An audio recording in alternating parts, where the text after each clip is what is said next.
अस्सलाम वालेकुम friends, welcome back to my channel Laiba health tips. Viewers, अगर आप गिरते हुए बालों की वजह से परेशान हैं और कई तरीके आजमा लिए हैं लेकिन फिर भी कोई फर्क नहीं पड़ रहा, तो उसके लिए आज मैं बहुत आसान और बेहतरीन टोटका बताऊंगी जिससे कमजोर बाल गिरना बंद होकर लंबे, घने और मजबूत हो जाएंगे। सिर्फ बालों को धोने से पहले अपने शैम्पू में आगे बताई हुई दो छोटी सी चीजें मिलाकर बालों को धो ले। तो चलिए शुरू करते हैं, पर इसके पहले प्लीज मेरे चैनल को सब्सक्राइब कर लीजिए और बेल आइकन को दबाइए एवरी लेटेस्ट ब्यूटी अपडेट को सबसे पहले पाने के लिए। वो दो चीजें ये हैं, एक शीशी की चीज लें, उसमें 1 खाने का चम्मच शैम्पू डालें और फिर ये दो चीजें मिला दें, 1 खाने का चम्मच एलोवेरा जेल और 1 अदद विटामिन ई कैप्सूल। सब चीजों को अच्छी तरह से मिक्स कर लें और फिर बालों की जड़ों और पूरे बालों पर लगाकर 5 मिनट तक हल्के हाथों से मसाज करते रहें और उसके बाद सादा पानी से बालों को धो लें।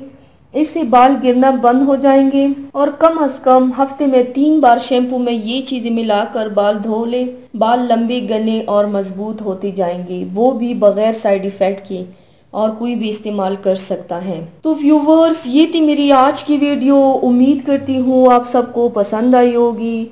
मेरी वीडियो को लाइक और शेयर ज़रूर कीजिएगा, मुझे फीडबैक ज़रूर दीजिएगा। मेरे चैनल को सब्सक्राइब करना मत भूलिएगा। अपना बहुत ज़्यादा ख्याल रखिएगा, मुझे दुआओं में याद रखिएगा। कल मिलते हैं एक नई वीडियो के साथ। अल्लाह हाफिज़।